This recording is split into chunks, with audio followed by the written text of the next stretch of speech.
നമസ്കാരം. Raf talk ഫുട്ബോളിലേക്ക് എവർക്കും സ്വാഗതം. ലിയോ മെസ്സി ഇരട്ട ഗോളുകൾ അടിക്കുന്നത് തുടരുകയാണ്.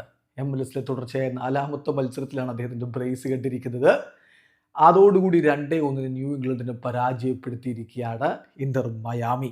മയാമിക്ക് വേണ്ടി മെസ്സിയുടെ ഇരട്ട ഗോളുകൾ വന്നപ്പോൾ ന്യൂ ഇംഗ്ലണ്ടിൻ്റെ ആശ്വാസ ഗോൾ ഗില്ലിൻ്റെ വകയായിരുന്നു. മത്സരത്തിൽ ഇന്റർ മയാമിയുടെ മുന്നേറ്റങ്ങൾ നയിച്ചുകൊണ്ട് ലൂയിസ് സുവാരസും ലിയോ മെസ്സിയും ഒരുമിച്ച് കളിക്കളത്തിലേക്ക് ഇറങ്ങി.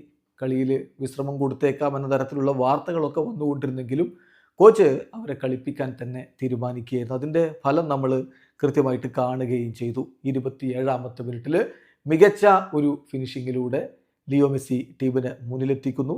തൊട്ടു പിന്നാലെ ഒരു 10 മിനിറ്റ് കഴിയുമ്പോഴേക്കും അടുത്ത ഗോൾ ഇത്തവണ ബുസ്കറ്റ്സ് നീട്ടിക്കൊടുത്ത പന്തുമായിട്ട് മനോഹരമായിട്ട് വന്നിട്ട് വീണ്ടും അദ്ദേഹം അത് ഫിനിഷ് ചെയ്യുന്നു. ഇടവേള സമയത്ത് ഏകപക്ഷീയമായ 2 ഗോളുകൾക്ക് മയാമി മുന്നിലായിരുന്നു. രണ്ടാം പകുതിയിൽ ഒരു ഗോള് മടക്കിയടിച്ചു ഗില്ലിലൂടെ ന്യൂ ഇംഗ്ലണ്ട്. പക്ഷേ അവർക്ക് കളി തിരിച്ചു പിടിക്കാൻ ആവുമായിരുന്നില്ല.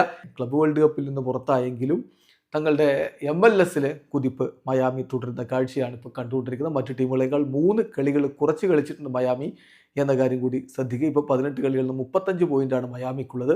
21 കളികളിൽ നിന്ന് 42 പോയിൻ്റുള്ള സിൻസിനാറ്റിയാണ് മുന്നിൽ. ബാക്കി ഇനി കളിക്കാൻ മയാമി ബാക്കി വെച്ച കളികൾ കൂടി വിജയിക്കുകയാണെങ്കിൽ 1ാം സ്ഥാനം അവർക്ക് ഈസ്റ്റേൺ കോൺഫറൻസിൽ പിടിക്കാവുന്നതേ ഉള്ളൂ. വീഡിയോ അവസാനിക്കുന്നു.